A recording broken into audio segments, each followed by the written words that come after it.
This is Stateside with David Shuster. Hello, everybody. Thanks for joining us. America's closest ally in the Middle East, the nation of Israel, is intensifying its military attacks against Iranian forces. The latest clash began on Monday when Iran launched a missile from Syria towards northern Israel. A skier's camera on Israel's Mount Hermon caught the moment when Israel's defensive systems intercepted the missile.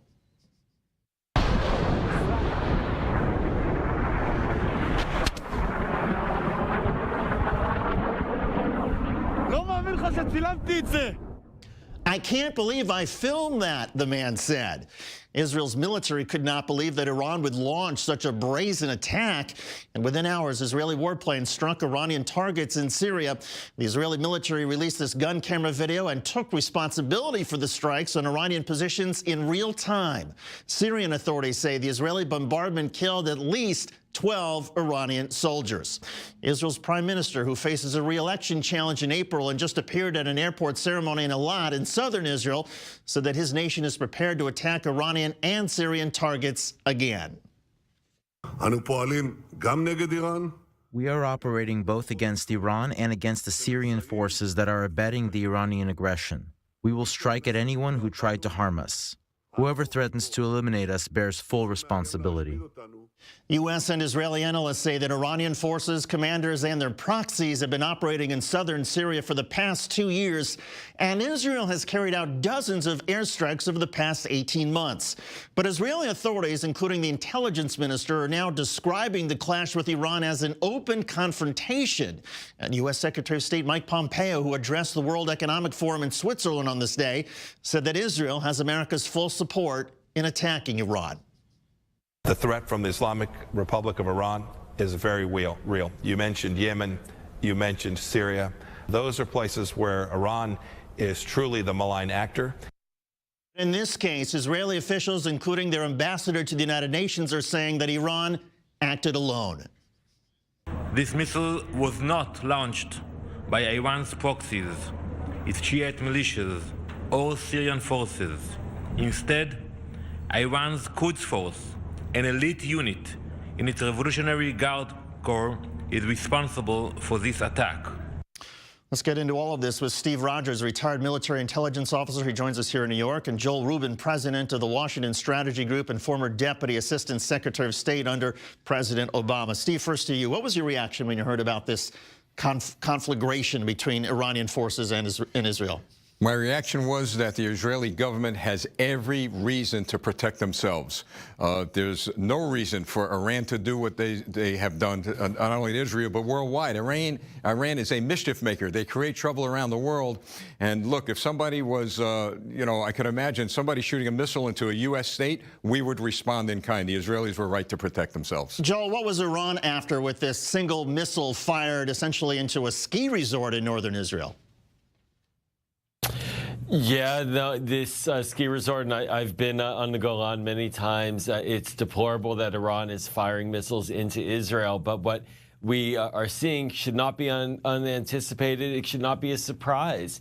Our policy on Syria right now is in complete free fall and collapse, and we're now watching our closest ally, Israel, enter into potentially deep combat with Iran, and that is not a situation that's going to benefit either country. We should not be encouraging it. We should be trying to find a way to calm this down before it gets out of control. So, Joel, do you see this getting worse, and do you also see it, therefore, as a message that the Iranians are trying to send not only to Israel, but also then to the United States?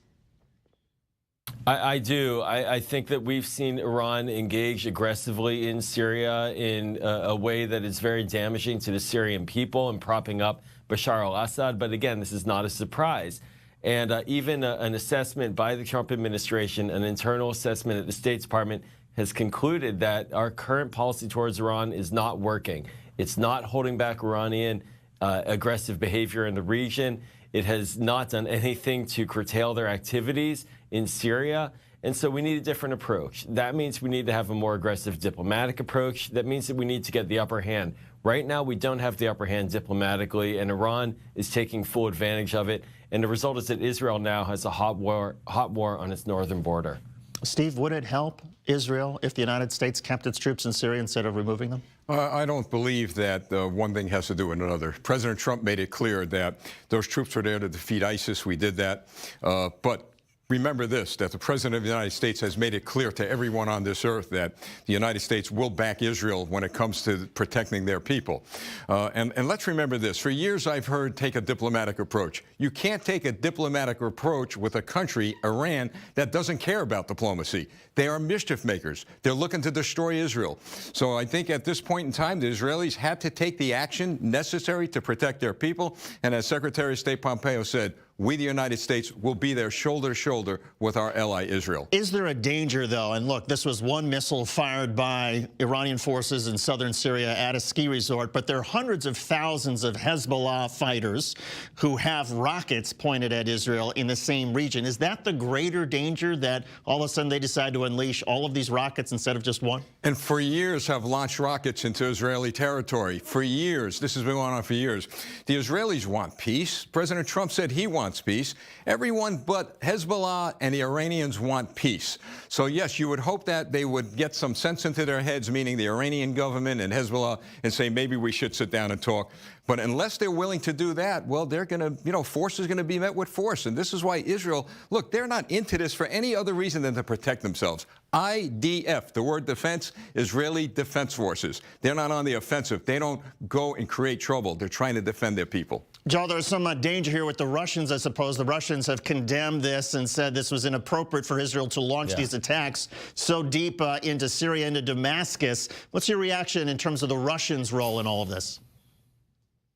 Well, why should we be surprised? The Russians are coming out nicely in this whole deal where the United States is unilaterally withdrawing from Syria, from an unauthorized conflict, and ISIS is not defeated. The perverse irony there is that the day that the vice president announces ISIS is defeated, 4 American troops were killed in a terrorist attack by ISIS. So if we want to defend Israel, and we should, we need to be able to tell the Russians and the Iranians that there are red lines and that they won't cross. And right now we've essentially said, we're going to erase the red lines. Israel, you're on your own. Good luck. You have hundreds of thousands of rockets pointed at you. You can defend yourself. We'll back you up when you strike militarily, but we're not going to do anything else. You know, today it's interesting. The House unanimously passed a bill to strengthen sanctions against Assad called the Caesar Bill. Right. Unanimously passed it, begging the administration to get tougher on Assad and on Russia, and it's likely going to fall on deaf ears. Joe Rubin and Steve Rogers, thank you both so much. We appreciate it.